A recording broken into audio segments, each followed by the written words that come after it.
Hello दोस्तों, मैं अनामिका सिंह स्वागत करती हूँ आप सबका आपके यूट्यूब चैनल नॉलेज कॉर्नर में।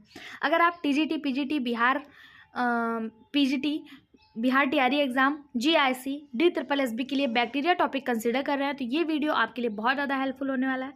लास्ट तक बने रहिएगा और वीडियो कैसा लगा कमेंट बॉक्स में ज़रूर बताइएगा। इसके पहले हम लोगों ने 20 क्वेश्चन डिस्कस किया है, आज उसके आगे के क्वेश्चन डिस्कस करेंगे। लास्ट तक बने रहिएगा, जितना संभव हो पाएगा उतना क्वेश्चन जो है डिस्कस करा दिया जाएगा। पहला क्वेश्चन है, मैथेनोजेनिक बैक्टीरिया समूह से संबंधित है। मैथेनोजेनिक बैक्टीरिया किस समूह से, किस ग्रुप से बिलोंग करता है? Archaebacteria, cyanobacteria, eubacteria या फिर राइजोबैक्टीरिया? सही जवाब हो जाएगा इसका option A, archaebacteria. Methanogenic bacteria जो है ये ऑर्की बैक्टीरिया समूह से संबंधित है। इस समूह के जीवाणु अवायवीय स्थितियों में मीथेन का उत्पादन करने की क्षमता रखते हैं। ऑर्की बैक्टीरिया जीवाणु को प्राचीनतम हुआ खाद्य समूह है जिसकी उत्पत्ति करोड़ों वर्ष पूर्व पृथ्वी के आर्द्र वातावरण में हुई है। यह जीवित जीवाश्म विषम परिस्थितियों जैसे अत्यधिक उच्च ताप, उच्च दाब, अम्लीय पीएच, उच्च लवणता की अवायवीय परिस्थितियों में पाए जाते हैं, अतः इन्हें असाधारण परिस्थिति का जीव भी कहा जाता है। कौन सी बैक्टीरिया? Methanogenic bacteria. और ये किसका हिस्सा है, किस ग्रुप का? तो ये आर्की बैक्टीरिया का हिस्सा है। ऑप्शन ए इसका सही जवाब हो जाएगा। अगला क्वेश्चन देखने में थोड़ा सा बड़ा है लेकिन पेशेंस के साथ पढ़िएगा, बहुत ज़्यादा ये टफ क्वेश्चन नहीं है, बस इतना लंबा चौड़ा दे दिया कि आप देख के ही डर जाए। एक बार ध्यान से पढ़ लेंगे तो ये बहुत इजी क्वेश्चन है। क्वेश्चन पूछा है, माइकोबैक्टीरियम बेके प्रोपेन को ऊर्जा के स्रोत के रूप में उपयोग किया जाता है, या साइक्लोहेक्सेन को साइक्लोहेक्सानोन में परिवर्तित भी करता है, जिसका यह उपयोग नहीं करता है लेकिन इसका उपयोग स्यूडोमोनास द्वारा ऊर्जा के स्रोत के रूप में किया जाता है। माइकोबैक्टीरिया और स्यूडोमोनास के बीच किस प्रकार का संबंध है? यानी कि आप समझ पा रहे हैं यहाँ पे क्या कहा जा रहा है कि माइकोबैक्टीरिया जो है ये बनाता है साइक्लोहेक्सानोन, लेकिन साइक्लोहेक्सानोन का यूज़ ये माइकोबैक्टीरिया नहीं करता है। इसका यूज कौन करता है? ये स्यूडोमोनास करता है। तो इन दोनों में कैसा रिलेशन है? तो इसका सही जवाब हो जाएगा कॉमेंसलिज्म, यानी सहभोजवाद का रिलेशन है। ऑप्शन बी इसका सही जवाब हो जाएगा।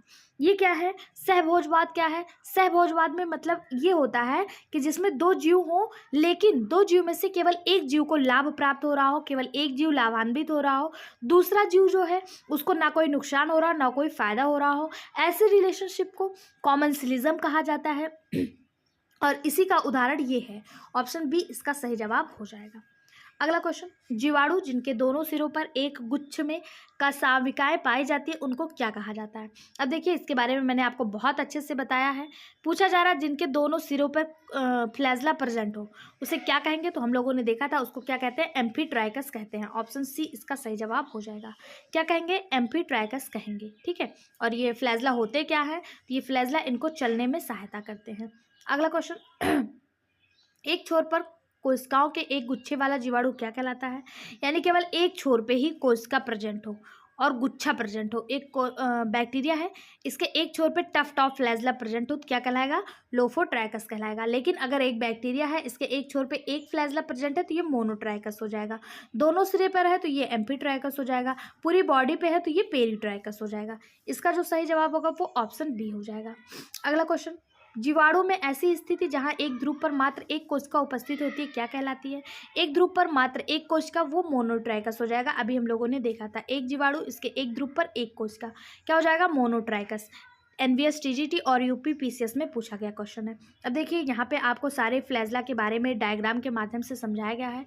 जिस पर कोई भी फ्लैजला ना हो वो एट्राइकस, जिसपे केवल एक सिरे पे एक फ्लैजला हो मोनोट्राइकस, जिसके दोनों सिरे पे एक एक फ्लैजला हो एम्फीट्राइकस, जिसके एक सिरे पे टफ्ट ऑफ फ्लैजला हो वो लोफोट्राइकस, और जिसकी पूरी बॉडी पे फ्लैजला हो वो पेरीट्राइकस। ठीक है।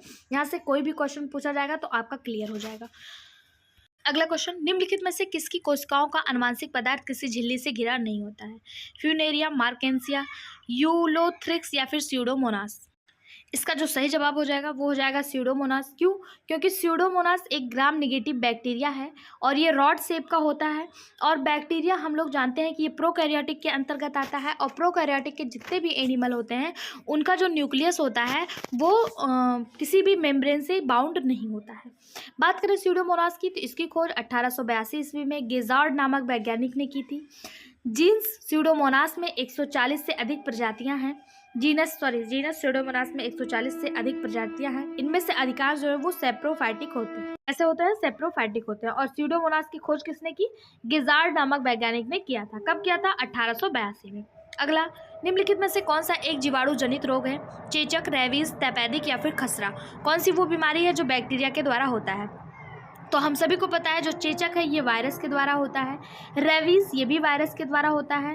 ट्यूबरकुलोसिस जिसे टीवी कहा जाता है या फिर इसी को तपेदिक कह लें, इसी को दमा या क्षय रोग भी कहते हैं, ये बैक्टीरिया के द्वारा फैलता है। ठीक है, किसके द्वारा? बैक्टीरिया के द्वारा फैलता है। माइकोबैक्टीरियम ट्यूबरकुलोसिस के कारण होता है। ऑप्शन सी इसका सही जवाब हो जाएगा। और ये करता क्या है? फेफड़ों को प्रभावित करता है। जबकि चेचक, रेबीज और खसरा जो है ये वायरस के द्वारा होने वाले रोग हैं। अगला, ऑटोक्लेव का उपयोग किया जाता है। Autoclave is used in. Autoclave का उपयोग किस में किया जाता है? किस में किया जाएगा? समरोपण के लिए, रोगाणु नाशन के लिए, पृथक्करण के लिए या पहचान के लिए?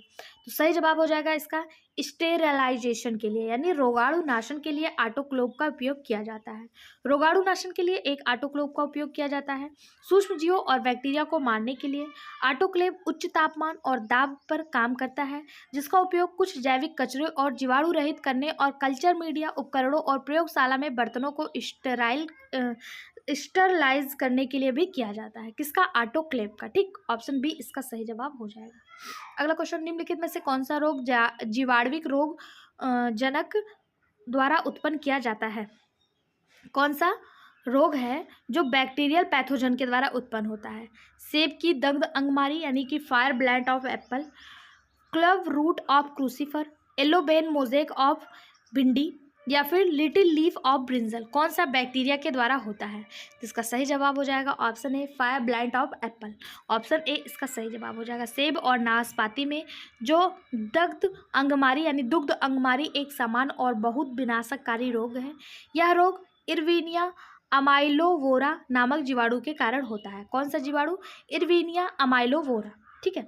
पादप रोग एजेंटों के रूप में जीवाणु का पहला अध्ययन 1878 में टीजे व्यूरिल द्वारा किया गया था और यह इरविनिया अमाइलोवोरा नामक जीवाणु के कारण सेब और नाशपाती में फायर ब्लाइट नामक रोग देखने को मिलता है।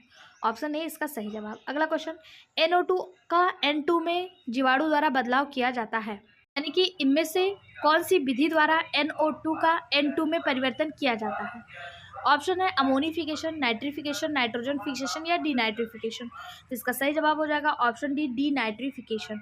डीनाइट्रिफिकेशन में NO3 का N2 में विघटन किया जाता है, रूपांतरण किया जाता है। ऑप्शन डी इसका सही जवाब हो जाएगा। अगला क्वेश्चन, निम्नलिखित में से कौन एक जैविक इंसेक्टिसाइड के रूप में प्रयुक्त होता है? ऑप्शन आपके सामने 4 दिए हैं। बैसिलस पॉलीमिक्सिया, बैसिलस सबटिलियस, बैसिलस यूरिजेंथेसिस या फिर बैसिलस ब्रेविस? सही जवाब हो जाएगा इसका ऑप्शन सी, बैसिलस यूरिजेनेसिस। बैसिलस यूरिजेनेसिस जो है ये जैविक इंसेक्टिसाइड्स के रूप में प्रयोग किया जाता है। ऑप्शन सी इसका सही जवाब हो जाएगा। ठीक, अगला क्वेश्चन, निम्नलिखित में से कौन सा जीवाणु प्रोटीन विषाक्त पदार्थ पैदा करता है जो पीड़क कीटों के जैविक नियंत्रण प्रभावी है? Azotobacter, chroococcum, Myxobacterium species, Mycobacterium species, Escherichia coli या फिर बैसिलस यूरिजेनेसिस? सही जवाब option D, Bacillus thuringiensis. Bacillus thuringiensis है क्या? तो ये एक ग्राम पॉजिटिव बैक्टीरिया है। यह मिट्टी में रहता है, सामान्य जैविक कीटनाशक के रूप में उपयोग किया जाता है। ऑप्शन डी इसका सही जवाब हो जाएगा। अगला क्वेश्चन, जीवाणुओं में श्वसन एंजाइम पाया जाता है। जीवाणुओं में श्वसन एंजाइम कहाँ पाया जाता है?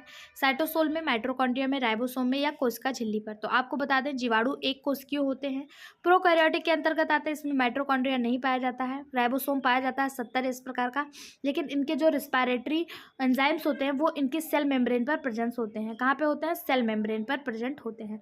ऑप्शन डी इसका सही जवाब हो जाएगा। ये आपके सामने एक बैक्टीरिया का डायग्राम बनाया गया है।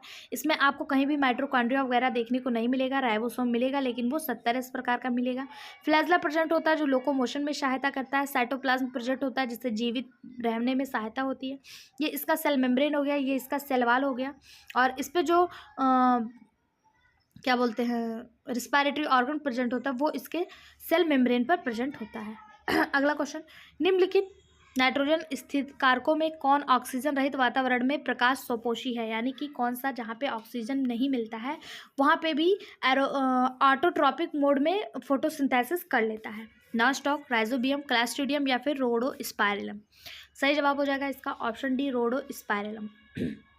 रोडोस्पाइरलम एक अवायवीय डाइजोट्रोफ है जो ऑक्सीजन रहित वातावरण में प्रकाश स्वपोषी है, यानी कि अपना भोजन बना सकता है जहाँ पे ऑक्सीजन नहीं है वहाँ पर भी। ठीक है, ऑप्शन डी इसका सही जवाब हो जाएगा।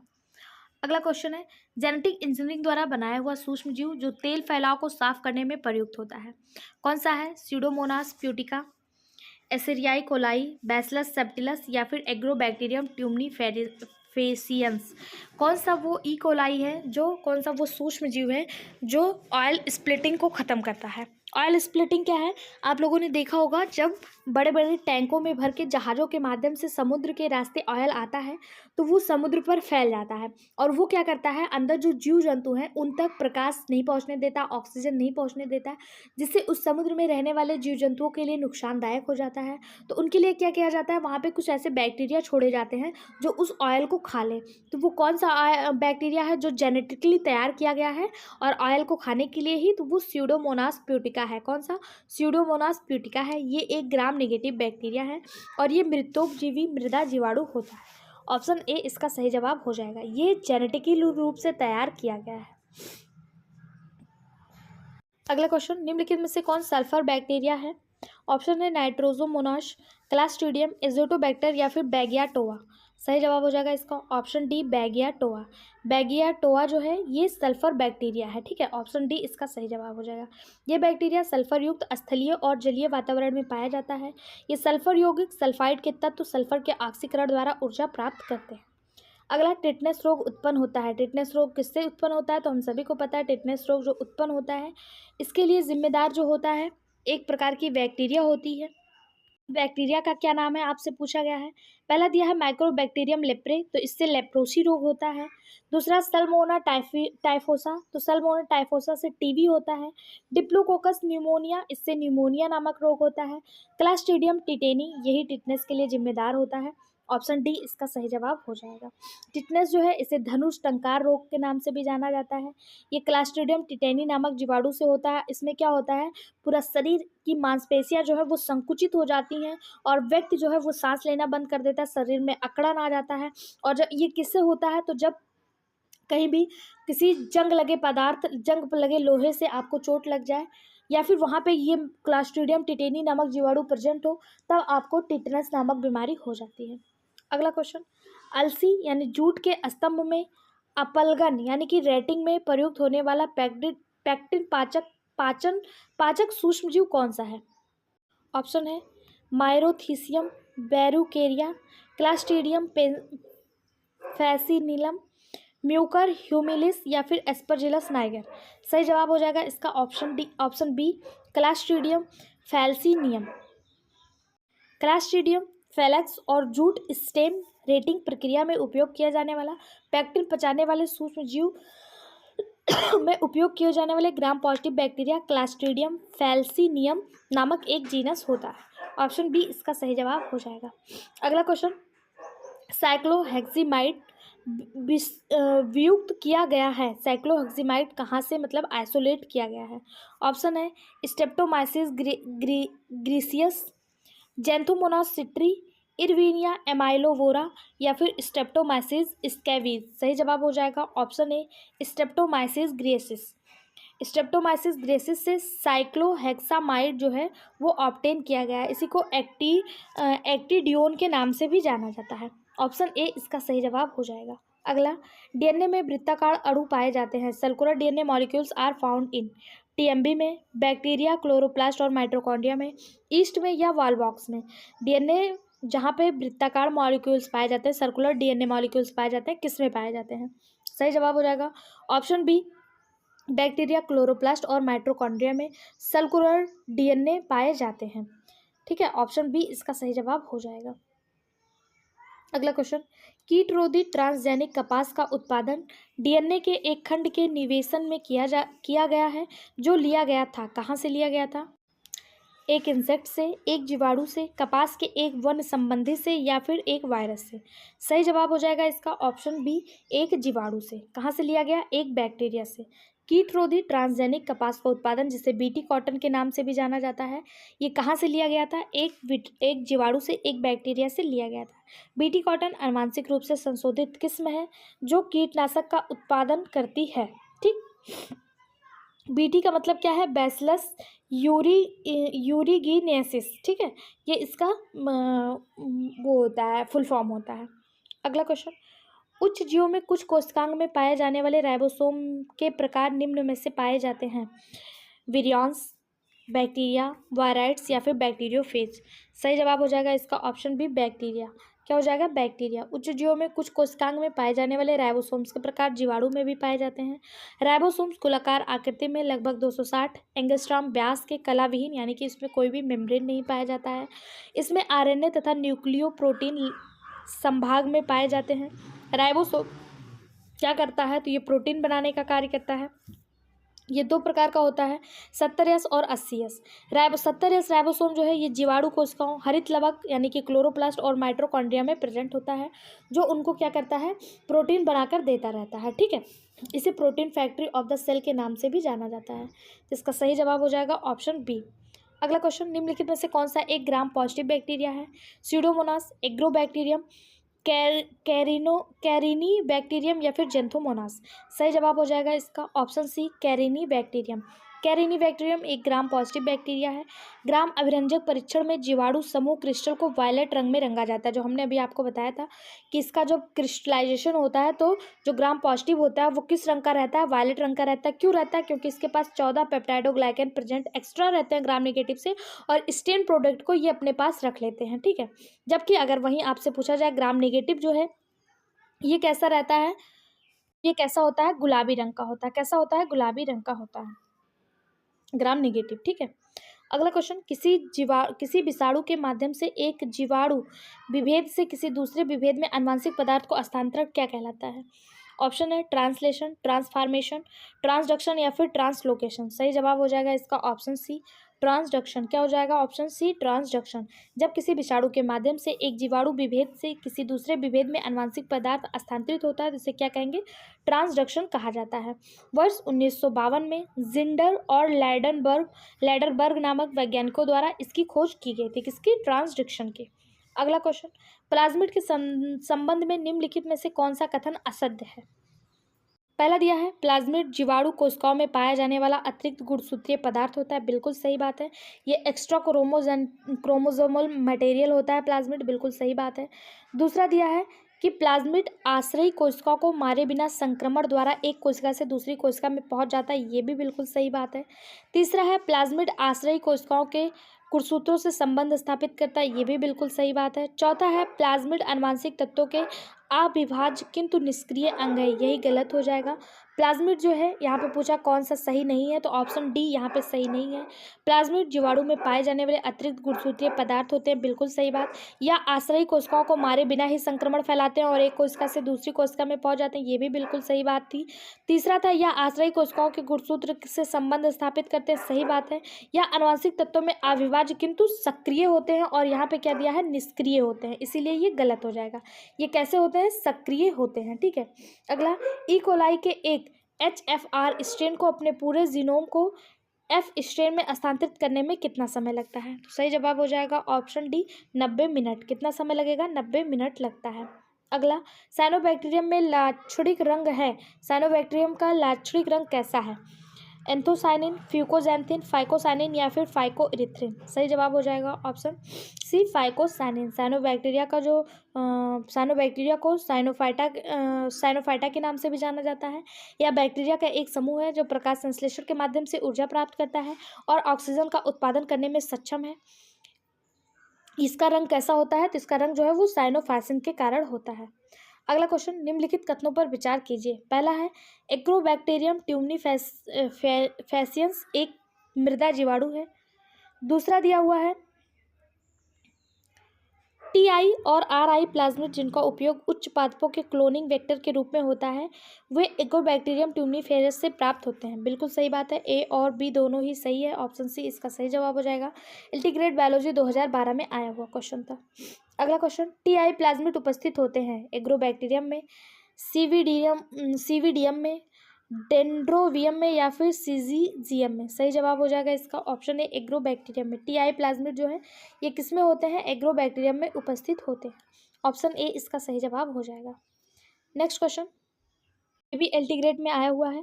क्वेश्चन है, हरे प्रकाश में उगने वाले साइनोबैक्टीरिया किस रंग के प्रतीत होते हैं, यानी साइनोबैक्टीरिया का रंग कैसा होता है? लाल, वायलेट, ग्रीन या वाइट। तो इसका सही जवाब हो जाएगा साइनोबैक्टीरिया का जो रंग होता है वो रेड होता है। कैसा होता है? रेड होता है। ऑप्शन ए इसका सही जवाब हो जाएगा। ये ग्रीन प्रकाश में उगते हैं लेकिन इनका रंग कैसा होता है? लाल होता है। बरसात के दिनों पर जमीन हरे रंग की दिखने लगती है और या फिसलाऊ हो जाती है। इस जमीन में नीले हरे शैवाल उग जाते हैं जिसके कारण ऐसा होता है। ये प्रकाश में कोशिकाएं अत्यधिक फाइकोएरिथ्रिन जमा करती हैं जो हरे प्रकाश को अवशोषित करती हैं, जबकि लाल प्रकाश में वे अत्यधिक फाइकोसानिन उत्पादन करती हैं जो लाल प्रकाश को अवशोषित करती हैं। ठीक, साइनोबैक्टीरिया को BGA यानी ब्लू। हेलो दोस्तों, अगर आप एग्जाम के लिए बैक्टीरिया टॉपिक कंसिडर कर रहे हैं तो ये वीडियो आपके लिए बहुत ज़्यादा हेल्पफुल होने वाला है। किसी भी एग्जाम के लिए, चाहे आप TGT, PGT, बिहार TRE या फिर DSSB या फिर GIC, हर एग्जाम के लिए आपके लिए अगर आप बैक्टीरिया टॉपिक पढ़ना चाहते हैं तो ये वीडियो बहुत ज़्यादा इंपॉर्टेंट है, क्योंकि इस वीडियो में आपको बेसिक से डिस्कशन के माध्यम से, प्रीवियस ईयर क्वेश्चन के माध्यम से बेसिक से लेकर अपर लेवल तक की जानकारी प्रोवाइड करवाई जाएगी। आप लास्ट तक बने रहिए। आज जो हम लोग पढ़ेंगे वो है बैक्टीरिया के बारे में। बैक्टीरिया के सभी प्रीवियस ईयर क्वेश्चन जो किसी ना किसी एग्जाम में पूछे गए हैं, इनको पढ़ने से क्या होता है, हमारा एक बेस तैयार होता है और इनके एक्सप्लेनेशन से हमें आने वाले क्वेश्चन भी मिल जाते हैं। तो ये टॉपिक हमारे लिए बहुत ज़्यादा इंपॉर्टेंट है। अगर आपको हमारा एफर्ट पसंद आता है तो लास्ट में एक लाइक और एक कमेंट करके जरूर जाइएगा। पहला क्वेश्चन है, bacterial photosynthesis is different from that of the other green plant because. Bacterial photosynthesis अन्य पौधे से अलग होते हैं क्योंकि इसमें चार ऑप्शन आपके सामने है। Light is not required, oxygen is not released, photolysation is not required या फिर एनर्जी इज नॉट फिक्स्ड। क्यों बैक्टीरियल फोटोसिंथेसिस अन्य पौधों से अलग होते हैं? इसका सही जवाब हो जाएगा ऑप्शन बी, क्योंकि बैक्टीरियल फोटोसिंथेसिस में ऑक्सीजन जो है वो उन्मुक्त नहीं होती, यानी रिलीज नहीं होती है। ऑप्शन बी इसका सही जवाब हो जाएगा। बैक्टीरियल फोटोसिंथेसिस अन्य हरे पौधे से अलग होते हैं क्योंकि बैक्टीरियल फोटोसिंथेसिस में क्या नहीं होता है? जल का अपघटन नहीं होता है, और जल का जब अपघटन नहीं होगा तो ऑक्सीजन नहीं निकलेगा, इसीलिए ऑप्शन बी इसका सही जवाब हो जाएगा। अगला question, bacteria and blue green algae are similar due to the. जीवाणु एवं नील हरित शैवाल में निम्न समानता क्या है? ऑप्शन है presence of mitochondria, chemosynthesis mode of nutrition, presence of flagella या प्रेजेंस ऑफ न्यूक्लियोइड। बैक्टीरिया यानी कि जीवाणु और नील हरित शैवाल में क्या मतलब कॉमन है? सही जवाब हो जाएगा ऑप्शन डी, यानी presence of nuclei. Option D इसका सही जवाब हो जाएगा। जीवाणु और BGA जिसे ब्लू ग्रीन एल्गी कहा जाता है, दोनों ही एक कोशिकीय जीव हैं तथा ये प्रोकैरियोटिक के अंतर्गत आते हैं। और प्रोकैरियोटिक के जो लक्षण होते हैं उनमें से ये है कि उसमें न्यूक्लियाइड जो है वो उपस्थित होता है। ठीक, ऑप्शन डी इसका सही जवाब हो जाएगा। अब आपके दिमाग में आना चाहिए ये न्यूक्लियाइड क्या है। तो आप लोगों ने सुना होगा कोई भी स्ट्रक्चर है, कोई भी सेल है, कोई भी कोशिका है, उसके बीचों बीच में न्यूक्लियस पाया जाता है। ये न्यूक्लियस कैसा होता है? डबल मेम्ब्रेन होता है। लेकिन जो ये न्यूक्लियाइड होता है इसको प्रिमिटिव न्यूक्लियस भी कहा जाता है, क्योंकि यह केवल एक पॉइंट की तरह संरचना होती है। इसमें डबल मेम्ब्रेन भी नहीं होता, इसमें DNA होता है लेकिन हिस्टोन प्रोटीन नहीं होता। इसी को न्यूक्लियाइड कहा जाता है और ये सभी प्रिमिटिव कोशिकाओं में पाई जाती है, यानी सभी प्रोकैरियोटिक कोशिकाओं में पाई जाती हैं। प्रोकैरियोटिक का अर्थ ही यही होता है, प्रो प्लस कैरियॉन्स से मिलकर बना होता है।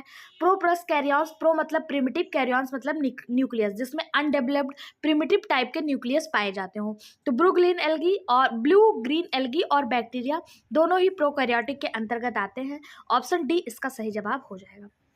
नेक्स्ट क्वेश्चन है, the ability of gram positive bacterial cell to retain gram's stain after washing with suitable organic solvent is due to the presence of high amount of gram positive जीवाणु कोशिकाओं की उपस्थिति। कार्बनिक विलयन के धोने पर भी ग्राम स्टेन के टिके रहने का गुण किसके अधिक मात्रा में उपस्थित होने के कारण होता है? ऑप्शन दिया है फास्फोलिपिड, लाइपोपॉलीसेक्राइड, पेप्टाइडोग्लाइकेन या फिर फास्फोग्लिसराइड। सही जवाब हो जाएगा इसका ऑप्शन सी, पेप्टाइडोग्लाइकेन। क्या होता है पेप्टाइडोग्लाइकेन? ग्राम स्टेनिंग प्रक्रिया में ग्राम पॉजिटिव व ग्राम नेगेटिव जीवाणु में भेद किया जाता है, यानी दोनों में अंतर निकाला जाता है। इसमें ग्राम पॉजिटिव जो जीवाणु होता है वो स्टेन को स्टोर कर लेता है, जबकि जो ग्राम नेगेटिव जीवाणु होता है वो स्टोर नहीं करता है। अर्थात आप कह सकते हैं कि जब ग्राम पॉजिटिव पे कोई कलर डाला जाता है तो इसके ऊपर वो कलर आके छप जाता है, लेकिन ग्राम नेगेटिव जिस कलर का रहता है उसी कलर का रह जाता है, ठीक है। और जो ग्राम पॉजिटिव जीवाणु होता है इसके मेम्ब्रेन में 14 पेप्टाइडोग्लाइकेन की मात्रा जो है ग्राम नेगेटिव से अधिक होती है, और इसी पेप्टाइडोग्लाइकेन की हेल्प से ये क्या करता है, स्टेन को अपने पास स्टोर करके रख लेता है। तो ऑप्शन सी इसका सही जवाब हो जाएगा। अगला, निम्नलिखित में से किस जीव की कोशिका भित्ति पेप्टाइडोग्लाइकेन से निर्मित होती है? कवक, ब्रायोफाइटा, जीवाणु या फिर टेरिडोफाइटा। तो अभी हम लोगों ने देखा कि जीवाणु यानी कि बैक्टीरिया जो है इसके पास जो ग्राम पॉजिटिव बैक्टीरिया होता है उसमें 14 पेप्टाइडोग्लाइकेन अत्यधिक होता है, और इसकी जो कोशिका भित्ति होती है, इसका जो सेल वाल होता है वो इसी पेप्टाइडोग्लाइकेन से मिलकर बना होता है। ऑप्शन सी इसका सही जवाब हो जाएगा। ये करता क्या है, तो ये क्या करता है, पेप्टाइडोग्लाइकेन स्टेन को अपने पास स्टोर करने का कार्य करता है। इसी पेप्टाइडोग्लाइकेन को म्यूरिन भी कहा जाता है। ये पेप्टाइडोग्लाइकेन 3 मुख्य घटकों से मिलकर बना होता है, ग्लाइकेन, बैकबोन पेप्टाइड और टेट्रापेप्टाइड। 3 चीजों से मिलकर बना होता है। अगला क्वेश्चन है, gram positive bacteria are characterised by. Gram positive bacteria के लक्षण हैं, मतलब इसमें से कौन सा ग्राम पॉजिटिव बैक्टीरिया का लक्षण है? ये क्वेश्चन आपका यूपी टीजीटी में आया हुआ है। क्वेश्चन है, presence of teichoic acid is in cell presence of teroic acid in cell wall, high percentage of peptidoglycan in cell, low percentage of lipid, all of above। पूछा gram positive का कौन सा लक्षण है? तो ग्राम पॉजिटिव में हम सभी को पता है कि पेप्टाइडोग्लाइकेन अत्यधिक पाया जाता है। अगर पेप्टाइडोग्लाइकेन अधिक रहेगा तो लिपिड अपने आप कम हो जाएगा, ये भी सही हो जाएगा। और इसके जो कोशिका भित्ति है वो टेकोइक एसिड से मिलकर बना होता है, यानी ऑल ऑफ एबव इसका सही जवाब हो जाएगा। अगला क्वेश्चन, ये क्वेश्चन एनवीएस टीजीटी और यूपी टीजीटी दोनों में आया हुआ है, ध्यान से देख लीजिएगा, ऐसे क्वेश्चन आने की संभावना रहती है। क्वेश्चन है, जब कई फ्लैजला एक छोर में उपस्थित होता है तो ऐसे बैक्टीरिया को जाना जाता है मोनोट्राइकस, एम्फीट्राइकस, लोफोट्राइकस या पेरीट्राइकस। बैक्टीरिया के फ्लैजला के आधार पर उनको कई भागों में डिवाइड किया गया है। पूछा जा रहा है, कोई फ्लैजला है, कोई बैक्टीरिया है, और मान लीजिए ये कोई बैक्टीरिया है और इसके एक छोर पे फ्लैजला उपस्थित है, एक ही छोर पे ऐसे टफ्ट ऑफ फ्लैजला है, यानी कि फ्लैजलों का गुच्छा पाया जा रहा है, तो इसको क्या कहेंगे? तो देखिए यहाँ पे कह दिया व्हेन मेनी फ्लैजला यानी टफ्ट ऑफ फ्लैजला, तो इसका सही जवाब हो जाएगा लोफोट्राइकस। क्या बोलेंगे? लोफोट्राइकस। ऑप्शन सी इसका सही जवाब हो जाएगा। क्या बोलेंगे? लोफोट्राइकस। अगर पूछा जाए मोनोट्राइकस क्या होता है, तो मोनोट्राइकस वो होता है जिसमें एक बैक्टीरिया है और इसमें केवल एक फ्लैजला हो, इसे मोनोट्राइकस कहते हैं। इसके अंतर्गत विब्रियो कॉलोरी जैसे बैक्टीरिया आते हैं। लोफोट्राइकस क्या है, तो इसके एक छोर पे बहुत सारे फ्लैजला उपस्थित होते हैं, इसको लोफोट्राइकस कहते हैं। ये करते क्या है, तो ये इनके लोकोमोशन में सहायता करते हैं। एक होता है पेरीट्राइकस। पेरीट्राइकस क्या होता है कि बैक्टीरिया में फ्लैजला सभी दिशाओं में हो, यानी कि यहाँ से यहाँ पर, यहाँ पर, यहाँ पर, यहाँ पर, यहाँ पर, सभी दिशाओं में हो। एम्फीट्राइकस जिसमें दोनों तरफ फ्लैजला उपस्थित हो, ठीक है। इसका सही जवाब यहाँ लोफोट्राइकस पूछा, लोफोट्राइकस पूछा है। लोफोट्राइकस का मतलब हो गया एक बैक्टीरिया है, उसके एक सिरे पे टफ्ट ऑफ फ्लैजला जो है वो प्रेजेंस है। लेकिन यहीं पर अगर आपसे मोनोट्राइकस पूछ लेता तो मोनोट्राइकस में एक बैक्टीरिया है और उसके एक सिरे पे एक फ्लैजला उपस्थित है, इसको मोनोट्राइकस कहते हैं। इस बात को ध्यान दीजिएगा, टफ्ट ऑफ फ्लैजला, लोफोट्राइकस, एक फ्लैजला तो मोनोट्राइकस। ओके, अगला क्वेश्चन, कोशिका की संख्या एवं स्थिति के आधार पर विब्रियो कैलोरी होते हैं।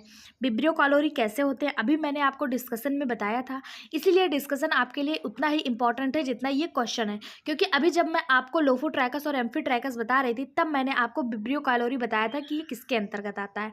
आप बताइए, क्या एट्राइकस, एम्फीट्राइकस, मोनोट्राइकस या सिफेलोट्राइकस? इसका सही जवाब हो जाएगा विब्रियो कैलोरी जो है वो मोनोट्राइकस के अंतर्गत आती है। माने मतलब एक कोशिका है और उसके एक सिरे पे एक फ्लैजला है, ये मोनोट्राइकस है और इसी का उदाहरण है विब्रियो कैलोरी। यहाँ पे डायग्राम के माध्यम से समझने का प्रयास करेंगे कि कोशिका को फ्लैजला के आधार पे कोशिका को किस किस भागों में बांटा गया है।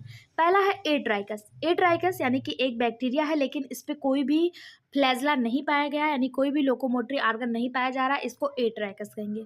मोनोट्राइकस अभी हम लोगों ने देखा, जिसमें विब्रियो कॉलोरी आती है, इसके एक सिरे पे एक फ्लैजला प्रेजेंट होता है। एम्फीट्राइकस क्या होता है? एम्फीट्राइकस दोनों सिरे पे एक एक फ्लैजला प्रेजेंट हो, इसको एम्फीट्राइकस कहेंगे। लोफोट्राइकस क्या होता है? लोफोट्राइकस मतलब होता है एक सिरे पे टफ टॉप फ्लैजला जो है वो प्रेजेंट रहे, तो इसे लोफोट्राइकस कहेंगे।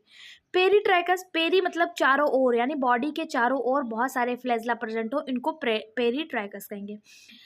सिफेलोट्राइकस क्या होता है? सिफेलोट्राइकस यानी कि एक सिरे पे फ्लैजला प्रेजेंट रहे, दो फ्लैजला प्रेजेंट रहे, उसे सिफेलोट्राइकस के अंतर्गत रखा जाता है। आई होप आप लोग को यहाँ से सारे क्वेश्चन क्लियर हो गए होंगे। आगे देखते हैं, निम्न पौधों में से किसमें मूल ग्रंथियां राइजोबियम द्वारा नहीं बनाई जाती हैं? ऑप्शन कैजेंस केजॉन, सिसर एरियंटियम, ग्लाइसिन मैक्स या फिर कैसूरिना ग्लोका। इसका सही जवाब हो जाएगा ऑप्शन डी, कैसूरिना ग्लोका। कैसूरिना ग्लोका पौधों में मूल ग्रंथियां राइजोबियम द्वारा नहीं बनाई जाती हैं। ठीक है, इसे दलदली ओक, ग्रे ओक या नदी ओक के नाम से जाना जाता है। इसी ओक का पौधा जो है ये कहाँ पाया जाता है? ये राजस्थान वगैरह जैसे दलदली जगहों पर देखने को मिलता है। ये गैर लेगुमिनस एंजियोस्पर्म होता है और इसमें जो है राइजोबियम नहीं बनता है। अगला क्वेश्चन, कौन बैक्टीरिया के एंडोस्पोर में पाया जाता है जबकि काइक कोशिका में नहीं? Option muramic acid, dipicolinic acid, glycolic acid या फिर इनमें से कोई नहीं। सही जवाब option B, dipicolinic acid. Dipicolinic acid जो है ये बैक्टीरिया के एंडोस्पोर में पाया जाता है, लेकिन इसमें क्या नहीं बनता है? इसमें काइक कोशिका में नहीं। ठीक है, अगला क्वेश्चन, निम्नलिखित में से कौन सा एक आहार वहित जीव विष है, यानी कि फूड बॉर्न टॉक्सिन है? टेटनस, बॉटुलिन, कोलेरा या फिर डिप्थीरिया, यानी कौन सा फूड के माध्यम से फैलता है? तो टिटनेस हम सभी को पता है कि टिटनेस जो है ये जंग लगी वस्तुओं से फैलता है, तो ये तो फूड से कोई लेना देना नहीं है। बॉटुलिन, यही इसका सही जवाब हो जाएगा ऑप्शन बी, बॉटुलिनम। बॉटुलिनम जीव विष एक आहार वहित जीव विष है। खाद्य जनित बॉटुलिज्म उन खाद्य पदार्थों को खाने से होता है जो बॉटुलिज्म विष से दूषित हो जाते हैं। खाद्य जनित बॉटुलिज्म के सामान्य स्रोत घर में बने खाद्य पदार्थ जिन्हें अनुचित तरीके से डिब्बाबंद, संरक्षित व किण्वन किया जाता है। हालांकि सामान्य स्टोर से खरीदे गए खाद्य पदार्थ भी बॉटुलिज्म विष से दूषित हो सकते हैं। अब ये कौन कौन से होते हैं? जैसे शहद हो गया, अनाज का सीरा हो गया, जैम हो गया, ये सब होता है। ठीक है, ऑप्शन बी इसका सही जवाब हो जाएगा। अगला क्वेश्चन,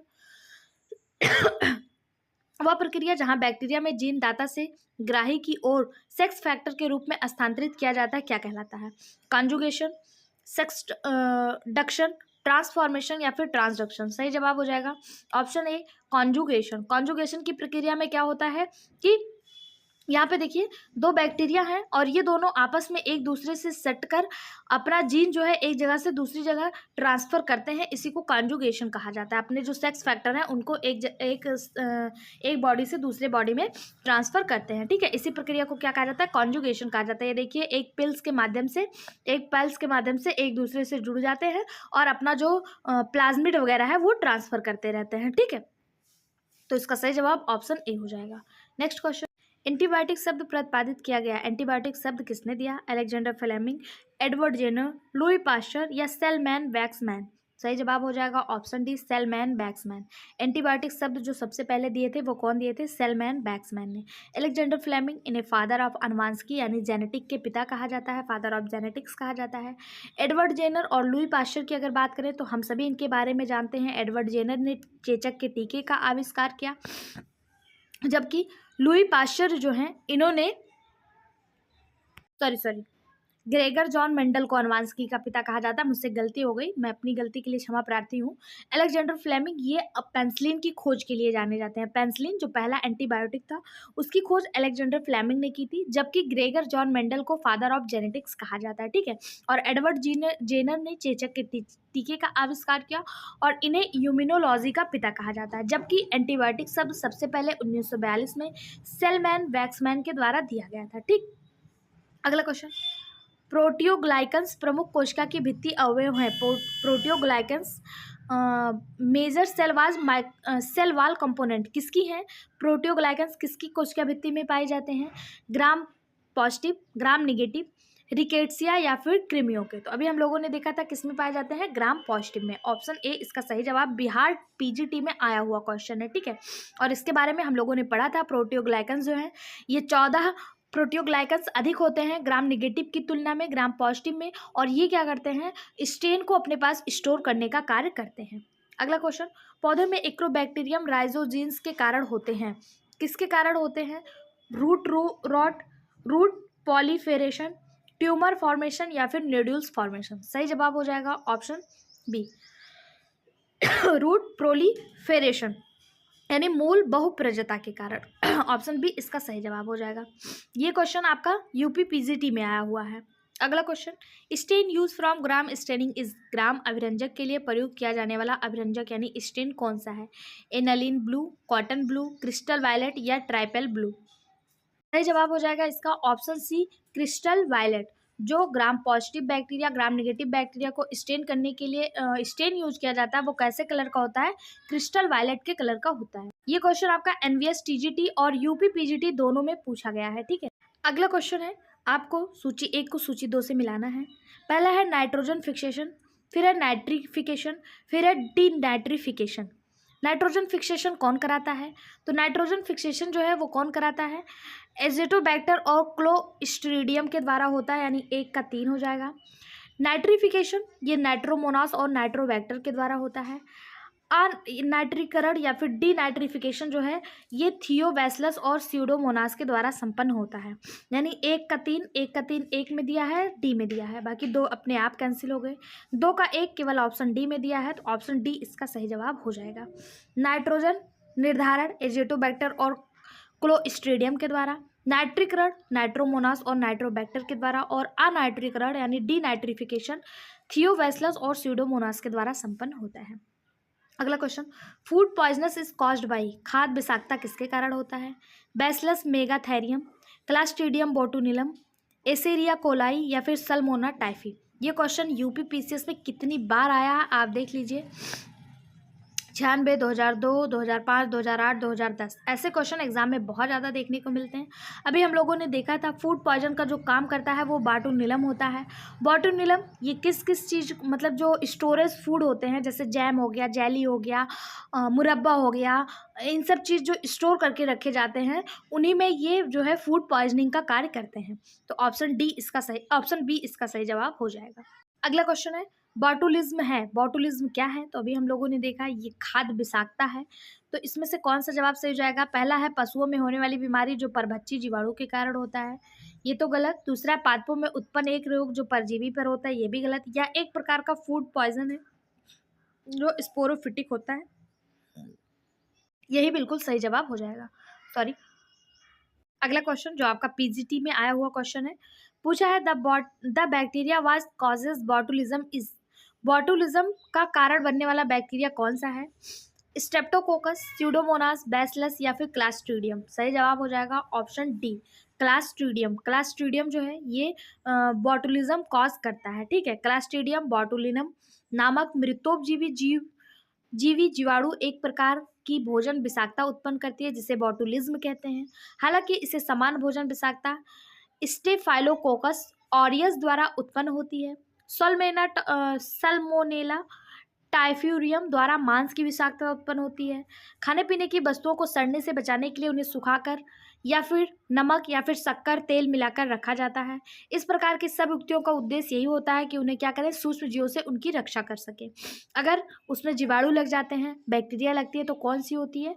यही बॉटुलिनम बैक्टीरिया होती है। और वो बैक्टीरिया का नाम क्या है? तो बैक्टीरिया का पूरा नाम है क्लास्ट्रीडियम बोटुलिनम, ठीक है। ऑप्शन डी इसका सही जवाब हो जाएगा। अगला क्वेश्चन, निम्नलिखित में से कौन सा एक मुक्तजीवी नाइट्रोजन स्थितीकरण जीवाणु है, यानी कि कौन सा free living nitrogen fixation bacteria है? एजिटोबैक्टर, नाइट्रोमोनास, राइजोबियम, उपयुक्त में से कोई नहीं। क्वेश्चन आपका देख लीजिए आपके सामने कितनी बार आया हुआ है। TGT biology, UP PCS pre 2004, 2007, 2008, 2009 पूछा है कि कौन सा free living nitrogen fixation bacteria है। सही जवाब हो जाएगा इसका ऑप्शन ए एजेटोबैक्टर। एजेटोबैक्टर जो है ये फ्री लिविंग नाइट्रोजन स्थितिकरण बैक्टीरिया है। इसके साथ साथ क्लास्ट्रीडियम, एनावेना, नॉस्टॉक ये सब भी एजेटोबैक्टर गतिशील होते हैं यानी फ्री लिविंग होते हैं। गोलाकार यानी कि सर्कल होते हैं जो सिस्ट बनाते हैं। इसका उपयोग डाइजोट्रोफस के अध्ययन के मॉडल जीव के रूप में किया जाता है और खाद्य योजक यानी फूड एडहेंसिव बायोपॉलीमर और कुछ जैव उर्वरक यानी बायो फर्टिलाइजर उत्पादन के लिए भी इनका यूज किया जाता है। किसका? फ्री लिविंग नाइट्रोजन स्थितिकरण बैक्टीरिया का।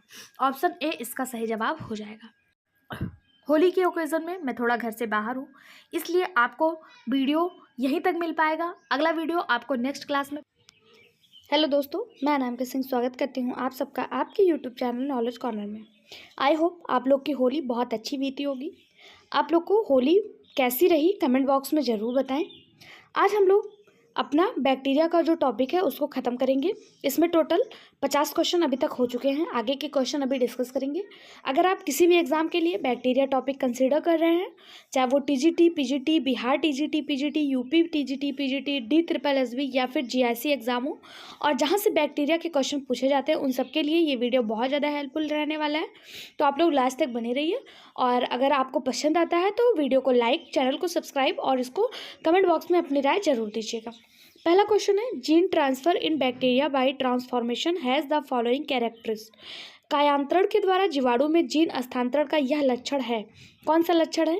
पहला ऑप्शन दिया है, अधिकांश दाता जीन हस्तांतरित किए जाते हैं, यानी कि जितने भी मेजॉरिटी जीन होते हैं, डोनर जीन होते हैं, वो ट्रांसफर्ड होते हैं।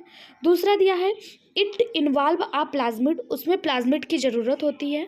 बिल्कुल सही बात, ऑप्शन बी ही इसका सही जवाब हो जाएगा कि मेटामॉर्फोसिस के दौरान ट्रांसफॉर्मेशन के दौरान जीवाणु जो होते हैं, जीन हस्तांतरण का जो लक्षण होता है यही होता है कि उनमें क्या होता है, प्लाज्मिड की ज़रूरत होती है। ऑप्शन बी इसका सही जवाब हो जाएगा। क्या होता है? प्लाज्मिड की ज़रूरत होती है। बैक्टीरिया में जीन हस्तांतरण के लिए प्लाज्मिड वाहक का इस्तेमाल किया जाता है, जिसमें वृत्ताकार DNA पाया जाता है, जो कि किसी जीन या द्विगुणन करने में प्रयोग होते हैं। जीवाणु संयुग्मन की प्रक्रिया के दौरान आनुवांशिक सामग्री का हस्तांतरण होता है। इस प्रक्रिया के दौरान DNA प्लाज्मिड को एक मेटिंग जोड़ी यानी मेटिंग पेयर के द्वारा के एक जीवाणु से दूसरे जीवाणु में पाइलस के माध्यम से हस्तांतरित किया जाता है। ये क्वेश्चन आपका झारखंड डाइट बायोलॉजी 2014 में पूछा गया है। अगला क्वेश्चन है, कॉर्क पेच के आकार के जीवाणु होते हैं। Cork screw shaped from a bacteria are. कौन से बैक्टीरिया होते हैं जो कॉर्क पेच यानी कॉर्क स्क्रू के शेप के होते हैं? पहला है बेसिलाई, दूसरा है स्टाल्क बैक्टीरिया, तीसरा है स्पाइरोकीट्स और चौथा आपका दिया है एक्टिनोमाइसिटीज। ये जो क्वेश्चन है आपका झारखंड डाइट में भी पूछा गया है ये क्वेश्चन भी, और इसका सही जवाब हो जाएगा ऑप्शन सी स्पाइरोकीट्स। सर्पिल या कुंडली आकार का जो जीवाणु होता है वो कौन सा है? स्पाइरोकीट्स होता है। ये घुमाव वाले कार्क पेच के समान होते हैं। जैसे इसमें कई सारे बैक्टीरिया आते हैं, जैसे एक यहाँ पे स्पाइरोकीट्स दिया हुआ है, इसके अलावा स्पाइरिलम, इसके अलावा कैंपिलोबैक्टर, ये सभी ही सर्पिल आकार के बैक्टीरिया के अंतर्गत आते हैं। ऑप्शन सी इसका सही जवाब हो जाएगा। शेप के आधार पे बैक्टीरिया को कई सारे भागों में बांटा गया। यहाँ पे आप देखिए, आपके सामने शेप ऑफ बैक्टीरिया दिया हुआ है। पहला ही सबसे पहले दिया है कोकाई बैक्टीरिया। इसमें जो होता है बैक्टीरिया जो होता है वो कॉमा के आकार का होता है, कुछ इस शेप का, इसे कोकाई बैक्टीरिया कहते हैं। दूसरा है बैसिलस बैक्टीरिया, ये रॉड शेप का होता है।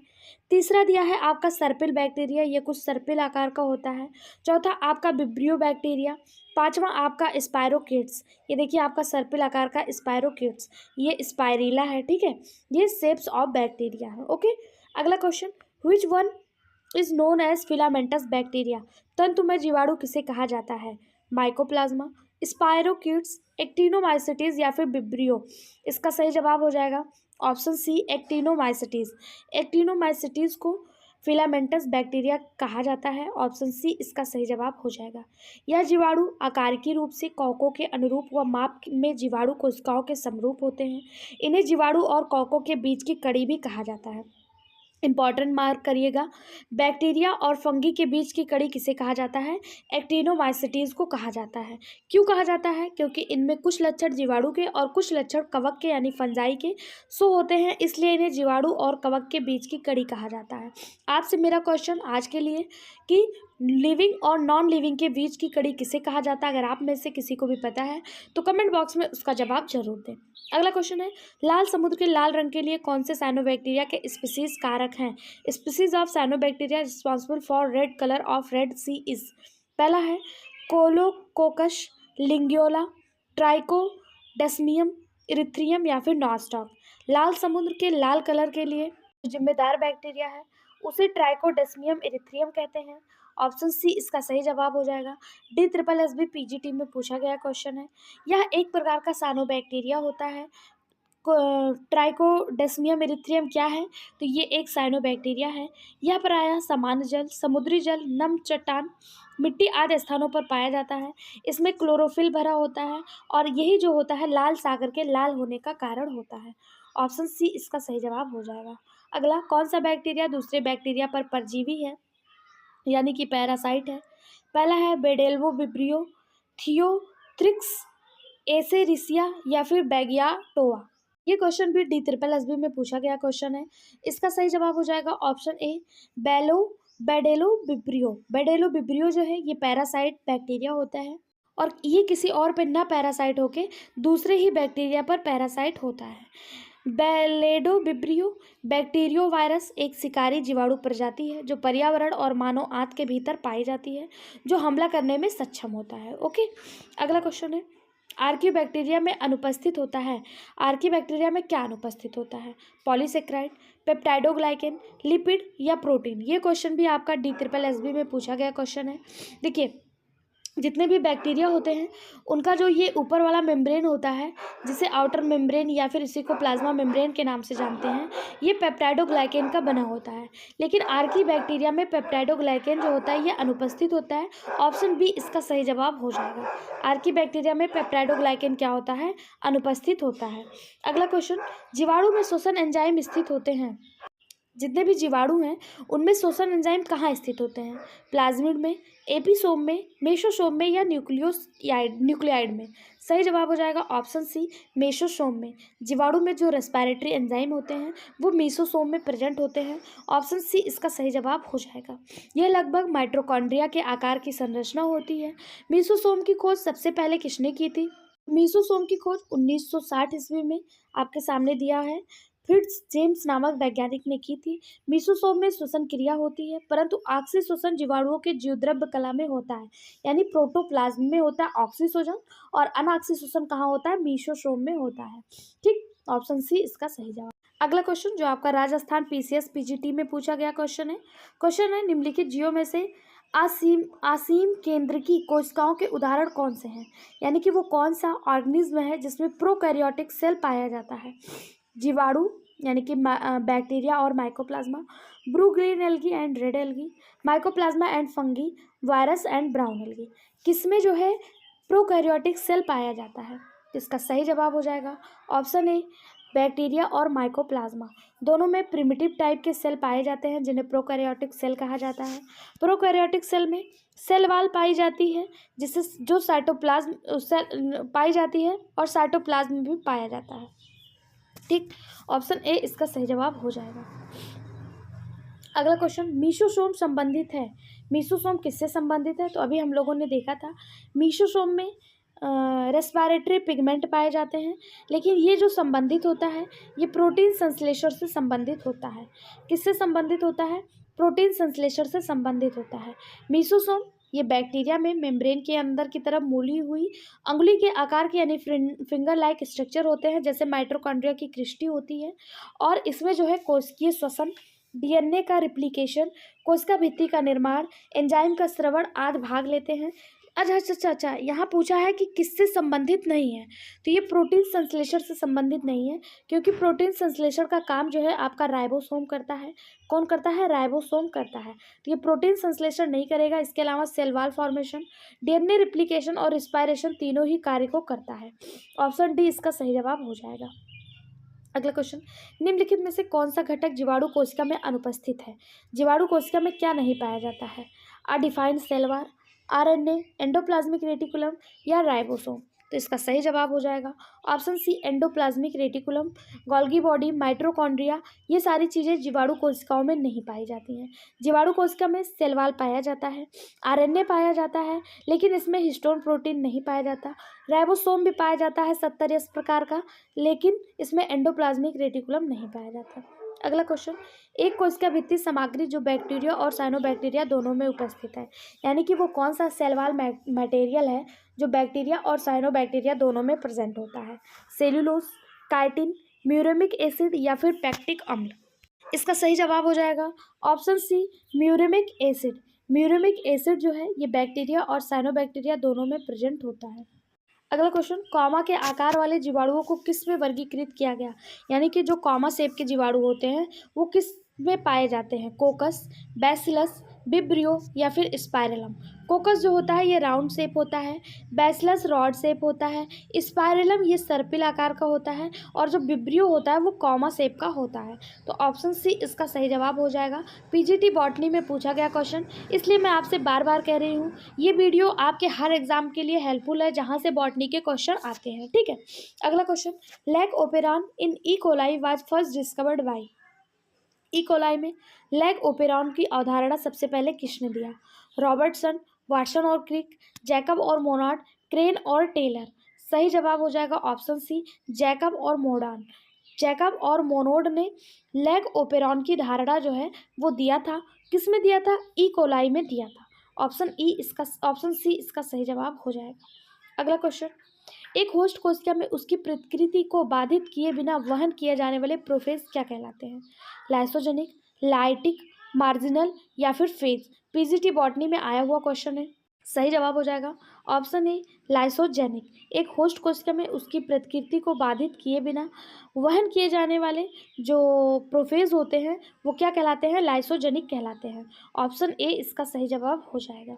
अगला क्वेश्चन, जीवाणु में पीली सहायता करती है, यानी pili in bacteria are helpful in? Pili किसके लिए सहायता करती है? तो हम लोगों ने देखा था अगर दो जीवाणु एक दूसरे से कॉन्जुगेशन करते हैं तो वो एक पीली के माध्यम से अपना प्लाज्मिड ट्रांसफ़र करते हैं, तो वो किस में करेगी? कॉन्जुगनल कनेक्ट में करेगी। ठीक, ऑप्शन सी इसका सही जवाब हो जाएगा।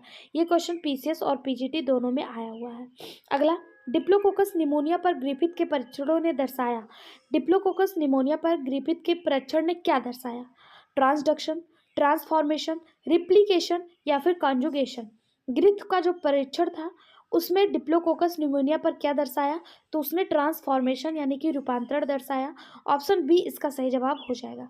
पीजीटी बायोलॉजी और टीजीटी बायोलॉजी दोनों में पूछे गए क्वेश्चन है। ठीक है, ये ग्रिफिथ का परीक्षण था जो उन्होंने किया हुआ था, और इसमें क्या दर्शाया था? माउस पर इन्होंने किया था। यहाँ से भी क्वेश्चन पूछ लिया जाता है कि इन्हें किस पे परीक्षण किया था, तो माउस पर किया था। और क्या दर्शाया था? रिप्लिकेशन दर्शाया था। अगला question, nod gene involved in symbiotic nitrogen fixation are found in? सहजीवी नाइट्रोजन स्थिरीकरण के संबंध नोड जीन पाए जाते हैं राइजोबियम में, दलहनी पौधों में, एडेम्सिया में या ए और बी दोनों में? इसका सही जवाब हो जाएगा राइजोबियम और लेगुमिनस प्लांट बोथ, यानी कि ऑप्शन डी इसका सही जवाब हो जाएगा। दोनों में ही नाइट्रोजन फिक्सेशन जीवाणु तथा लेगुमिनस प्लांट दोनों में ही पाए जाते हैं nod gene. Okay, option D इसका सही जवाब हो जाएगा। अगला, निम्नलिखित में से कौन सी वायरल बीमारी घरेलू पालतू जानवरों में पाई जाती है? ट्यूबरकुलोसिस, जॉन्डिस, निमोनिया, इनमें से कोई नहीं। तो हम सभी को पता है ट्यूबरकुलोसिस टीबी होती है, ये ह्यूमन में देखने को मिलती है। इसके अलावा जॉन्डिस जिसे पीलिया कहा जाता है ये भी ह्यूमन में मिलता है। निमोनिया भी ह्यूमन में देखने को मिलता है। तो ये घरेलू पेट में कोई भी इनमें से नहीं पाया जाता है। तो ऑप्शन डी इसका सही जवाब हो जाएगा। घरेलू पेट में रेबीज वगैरह देखने को मिलता है जो आपको ऑप्शन में नहीं दिया है। अगला क्वेश्चन, केंद्रक झिल्ली और माइटोकॉन्ड्रिया विहीन कोशिका का उदाहरण है? Bacterial cell, protozoal cell, sponge cell या फिर स्पर्म सेल? वह सेल जिसमें ना तो सेल मेम्ब्रेन पाया जाता है ना ही माइटोकॉन्ड्रिया पाई जाती है, वो कौन सी सेल है? तो जितने भी प्रोकैरियोटिक सेल होते हैं उसमें ना तो सेल मेम्ब्रेन पाया जाता है, ना माइटोकॉन्ड्रिया पाई जाती है, ना हिस्टोन प्रोटीन पाया जाता है, ना ही कोई सेल ऑर्गेनेल्स पाया जाता है, वो है बैक्टीरियल सेल। ऑप्शन ए इसका सही जवाब हो जाएगा। बैक्टीरियल सेल में माइटोकॉन्ड्रिया और न्यूक्लियर झिल्ली दोनों ही नहीं पाई जाती है। अगला, निम्नलिखित में से कौन सा सहजीवी जीवाणु है? नाइट्रोबैक्टर, नाइट्रोसोमोनास, राइजोबियम या क्लास्ट्रीडियम? सही जवाब ऑप्शन सी राइजोबियम। राइजोबियम सहजीवी जीवाणु है।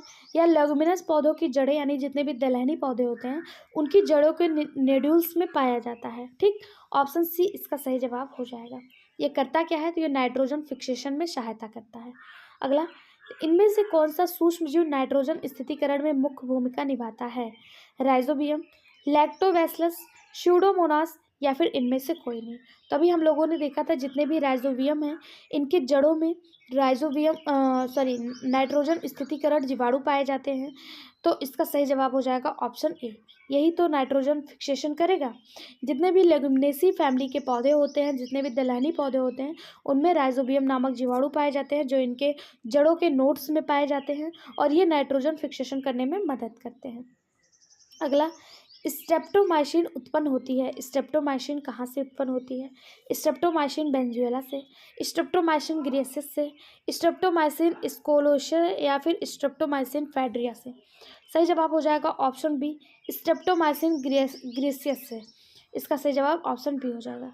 पीजीटी बॉटनी 2002 और टीजीटी बायोलॉजी 2005 में पूछा गया क्वेश्चन है। स्ट्रेप्टोमाइसिन बेंजुएला से क्लोरोमाइसिटीन होता है, स्ट्रेप्टोमाइसिटिस फ्रेडिया से नियोमाइसिन और स्ट्रेप्टोमाइसिस स्कोलियस से टेरामाइसिन उत्पन्न होता है। ठीक, इसका सही जवाब ऑप्शन डी हो जाएगा, ऑप्शन बी हो जाएगा। अगला question, peptidoglycan is present in. Peptidoglycan कहाँ पाया जाता है? तो हम सभी को पता है जितने भी जीवाणु होते हैं, जितने भी बैक्टीरियल सेल होते हैं, उनके कोशिका भित्ति में पेप्टाइडोग्लाइकन प्रेजेंट होता है। ऑप्शन सी इसका सही जवाब हो जाएगा। कवक का जो सेल वाल है वो काइटिन का बना होता है, काइटिन का बना होता है, और प्लांट का जो सेल वाल है ये सेलुलोज का बना होता है। ठीक, अगला क्वेश्चन, इनमें से कौन सी बीमारी बैक्टीरिया जनित नहीं है? ध्यान दीजिएगा, आपको बताना है कि बैक्टीरिया जनित नहीं है, यहाँ पे पूछा है। ठीक है, ट्यूबरकुलोसिस ये बैक्टीरिया से होता है, लेप्रोसी ये भी बैक्टीरिया से होता है, पोलियो ये वायरस के द्वारा फैलने वाला रोग है और यही आपका बैक्टीरिया जनित नहीं है। ऑप्शन सी आपका सही जवाब हो जाएगा। अगला क्वेश्चन, निम्नलिखित में से कौन सा जीवाणु अमोनिया को नाइट्राइट में परिवर्तित करता है? नाइट्रोसोकोकस, नाइट्रोबैक्टर, ए और बी दोनों, इनमें से कोई नहीं? टीजीटी बायोलॉजी 2011 में पूछा गया क्वेश्चन है। सही जवाब ऑप्शन ए नाइट्रोसोकोकस। नाइट्रोसोकोकस जीवाणु अमोनिया को नाइट्राइट में परिवर्तित करता है। ऑप्शन ए इसका सही जवाब हो जाएगा। अगला, निम्नलिखित में से कौन सा एंजाइम ग्रिफिथ प्रयोग के रूपांतरण को प्रभावित नहीं करता है? ध्यान देना है, यहाँ पे पूछा है कौन सा नहीं करता है। प्रोटीलेजेस, आरएनएजेस, डीआरएनेजेस या फिर ए और बी दोनों? तो इसका सही जवाब हो जाएगा ए और बी दोनों। प्रोटीएसेस और आरएनएसेस जो है ये ग्रिफिथ एक्सपेरिमेंट को प्रभावित नहीं करता है। प्रभावित करता कौन है? तो डीएनएजेस जो है ये प्रभावित करता है। अगर एक बार पूछा नहीं करता तो हो सकता है अगले एग्जाम में आपसे पूछ ले कौन सा प्रभावित करता है, तो डीएनएजेस जो है ये प्रभावित करता है। ग्रिफिथ ने अपना एक्सपेरिमेंट किया कब था? 1928 में किया था। इन्होंने बताया क्या था इनके एक्सपेरिमेंट में? तो इन्होंने रूपांतरण के बारे में बताया था। इसके बाद एवरी और मैकलियोड नामक वैज्ञानिक आते हैं, मैकलियोड और मैकार्टी। इन्होंने 1944 में इस सभी प्रक्रिया का प्रयोगशाला में अध्ययन किया। ठीक है, ऑप्शन डी इसका सही जवाब हो जाएगा। अगला क्वेश्चन है, रॉड शेप बैक्टीरिया और कॉल्ड। रॉड शेप बैक्टीरिया किस नाम से जानी जाती है? कोकाई ये सर्कल होता है, स्पाइरल ये स्पाइरल होता है, बैसिलस ये रॉड शेप होता है और बेब्रियो ये कॉमा शेप होता है। तो ऑप्शन बी इसका सही जवाब हो जाएगा। रॉड शेप बैक्टीरिया कौन सी है? बैसिलस रॉड शेप बैक्टीरिया होती है। अगला, प्लाज्मिड हैं। प्लाज्मिड क्या होते हैं? Essential genetic material of bacteria, extra chromosomal genetic material of bacteria, proteinaceous part of virus या फिर न्यूक्लियर पार्ट ऑफ वायरस। सही जवाब option B, extra chromosomal genetic material of bacteria. जीवाणु के अतिरिक्त गुणसूत्रीय आनुवंशिक पदार्थ ही प्लाज्मिड कहलाते हैं। ऑप्शन बी इसका सही जवाब हो जाएगा। अगला, निम्नलिखित में से किसका आविष्कार वैक्समैन ने किया था? स्ट्रेप्टोमाइसिन, नियोमाइसिन, बैंकोमाइसिन या फिर पेंसिलिन। सही जवाब हो जाएगा ऑप्शन ए, स्ट्रेप्टोमाइसिन। स्ट्रेप्टोमाइसिन का आविष्कार वैक्समैन नामक वैज्ञानिक ने किया था। कब किया था? 1952 में किया था। ऑप्शन ए इसका सही जवाब हो जाएगा। ये पीडीएफ फ्री ऑफ कॉस्ट आपको हमारे टेलीग्राम चैनल पे मिल जाएगा। टेलीग्राम चैनल का लिंक इसी वीडियो के डिस्क्रिप्शन बॉक्स में मिल जाएगा। वहाँ से पीडीएफ लेकर आप अपना रिवीजन करते रहिएगा। अगला क्वेश्चन है, निम्नलिखित में से कौन सा एक नाइट्रोजन स्थिरीकरण जड़ ग्रंथिक सहजीवी कैजुराइन के वृक्षों से संबंधित होता है? ऑप्शन है राइजोबियम, नॉस्टॉक, फ्रैंकिया या फिर एनाबीना। सही जवाब option C, Frankia. Frankia nitrogen fixing bacteria का एक जीनस है जो राइजोबियम बैक्टीरिया के समान एक्टिनोराइजल पौधे के साथ सहजीवन के में रहता है। वह नाइट्रोजन स्थिरीकरण रूट नोडुल सहजीवी है जो कैजुराइना के पेड़ से संबंधित है। ऑप्शन सी इसका सही जवाब हो जाएगा। अगला, सबसे सूक्ष्म स्वतंत्र रहने वाला जीव कौन सा है? Smallest free living organism, mycoplasma, diatoms, bacteria या फिर साइनोबैक्टीरिया। सही जवाब ऑप्शन सी, जीवाणु यानी कि बैक्टीरिया। इसका सही जवाब हो, अगर आपको लग रहा है कि पीपी येलो है तो पीपी येलो सबसे छोटा जीवाणु होता है माइकोप्लाज्मा, लेकिन ये परजीवी होता है और यहाँ पे फ्री लिविंग पूछा है तो ये गलत हो जाएगा। इसका सही जवाब हो जाएगा ऑप्शन सी, जीवाणु यानी कि बैक्टीरिया। ठीक है, क्योंकि बैक्टीरिया सेप्रोफाइट होते हैं, परजीवी होते हैं, लेकिन कुछ बैक्टीरिया ऐसे होते हैं जो ऑटोट्रॉफ्स भी होते हैं और फ्री लिविंग भी होते हैं। तो ऑप्शन सी इसका सही जवाब हो जाएगा। अगला क्वेश्चन जो आपका डिजीज से पूछा गया है, इसको इंपॉर्टेंट मार्क करिएगा क्योंकि डिजीज से एक न एक क्वेश्चन हर एग्जाम में देखने को मिलता है और ये क्वेश्चन यूपी पीसीएस और एलटी ग्रेड दोनों में आया हुआ है। क्वेश्चन है, सिट्रस कैंकर रोग उत्पन्न होता है वायरस द्वारा, माइकोप्लाज्मा द्वारा, कवक द्वारा या बैक्टीरिया द्वारा? सिट्रस कैंकर किसके द्वारा होता है? तो इसका सही जवाब हो जाएगा ऑप्शन डी, बैक्टीरिया के द्वारा। सिट्रस कैंकर रोग किसके द्वारा होता है? बैक्टीरिया के द्वारा होता है। कौन सा बैक्टीरिया होता है? जो जेंथोमोनास सिट्री नामक बैक्टीरिया इसके लिए जिम्मेदार होता है। इसमें होता क्या है, तो जितने भी खट्टे फल होते हैं यानी जितने भी सिट्रस प्लांट होते हैं उनकी पत्तियां, टहनियां और फलें जो हैं वो सभी प्रभावित होती हैं और पत्तियां जो है पीली पड़ के गिरने लगती हैं, जो पौधे के खत्म होने का, डेड होने का एक लक्षण होता है। ऑप्शन डी इसका सही जवाब हो जाएगा। किसके कारण होता है? जेंथोमोनास सिट्री नामक बैक्टीरिया के कारण। अगला क्वेश्चन, जीवाणु तथा उनके द्वारा जनित व्याधि के सही जोड़े चयन कीजिए, यानी जीवाणु और वो जो रोग फैला रहे हैं उनको आपको सही मिलान करना है। यहाँ पे आपका दिया हुआ है, देख लेते हैं हम लोग कौन सा इसमें सही है, आपको बताना है। तो इसमें जो सही है, पहला दिया है माइक्रोबैक्टीरियम के कारण डिप्थीरिया होता है, गलत। विब्रियो कोलेरा ट्यूबरकुलोसिस के लिए जिम्मेदार, बिल्कुल नहीं, कोलेरा के लिए जिम्मेदार है। माइकोबैक्टीरियम लेप्री काली खांसी के लिए, बिल्कुल नहीं, माइकोबैक्टीरियम लेप्री लेप्रोसी के लिए जिम्मेदार है। ट्रैपोनीमा पैलिडम, ये इससे सिफिलिस नामक बीमारी होती है, ये बिल्कुल सही है। ऑप्शन डी आपका सही है। अगर पूछा जाए ट्यूबरकुलोसिस किससे होता है, तो माइकोबैक्टीरियम ट्यूबरकुलोसिस नामक जीवाणु के कारण ट्यूबरकुलोसिस होता है और कोरिनी बैक्टीरियम डिप्थेरी के कारण डिप्थीरिया होता है।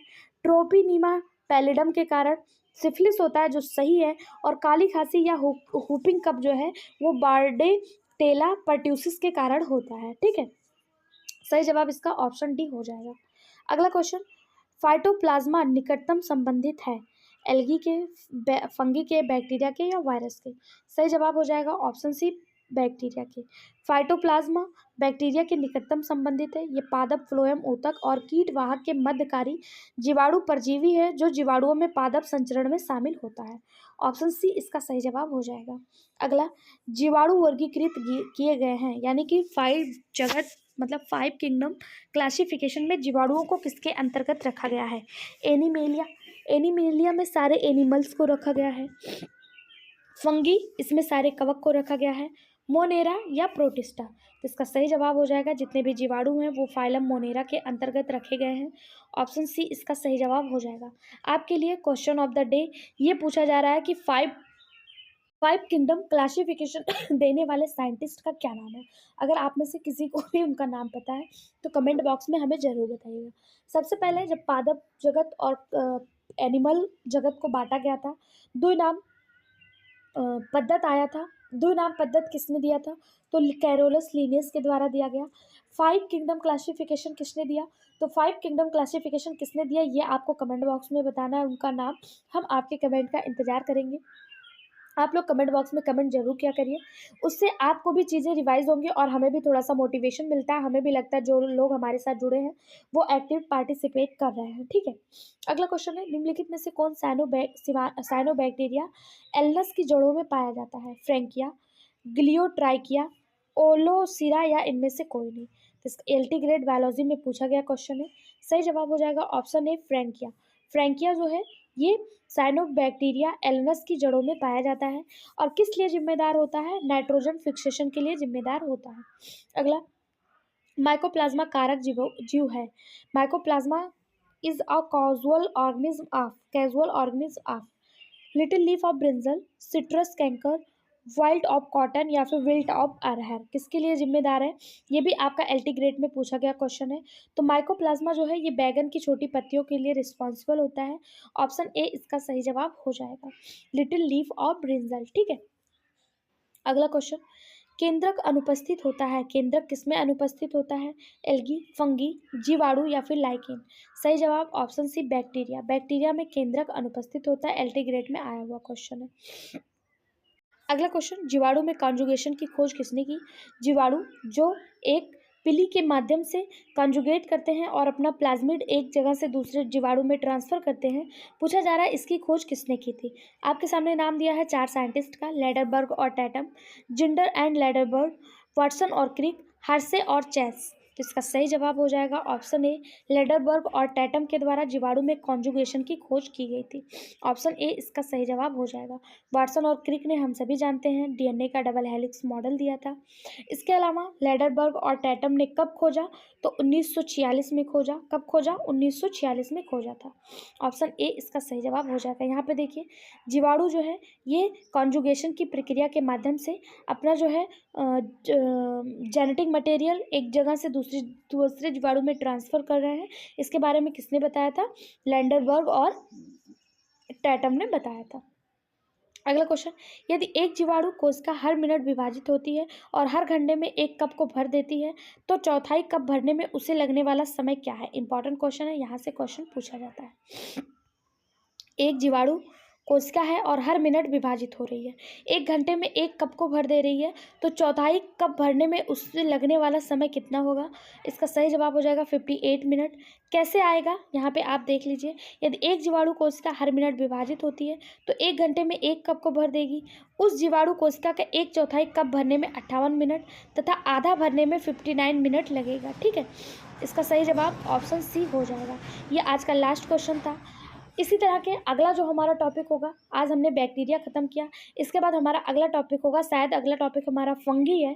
उसके लिए आप प्रिपेयर होके आइएगा। आप लोगों में से ही किसी ने मुझे कमेंट करा था कि मैम नेक्स्ट टॉपिक बता दिया करिए, तो नेक्स्ट टॉपिक हमारा जो है वो फंगी है, यानी कवक। कवक से जितने भी क्वेश्चन अभी तक किसी भी एग्जाम में पूछे गए उनको हम लोग डिस्कस करेंगे। तो आप फंगी के सारे टॉपिक, सारे चैप्टर के अच्छे इंपॉर्टेंट चीज़ें देखकर जरूर आइएगा। ठीक है, तो इसका सही जवाब ऑप्शन सी हो जाएगा। वीडियो कैसा लगा कमेंट बॉक्स में जरूर बताएं। अगर पसंद आता है तो प्लीज़ इसको अपने सभी दोस्तों के साथ शेयर करिए। ये आपका अपना परिवार है और उसको बढ़ाने की जिम्मेदारी आपकी है। और मैंने आपसे प्रॉमिस भी करा था, जिस दिन 10,000 सब्सक्राइबर हो जाएंगे उस दिन मैं आपको बायोलॉजी की रिटर्न थ्योरी भी प्रोवाइड करवाऊंगी, बिल्कुल पेड बैच की तरह, फ्री ऑफ कॉस्ट।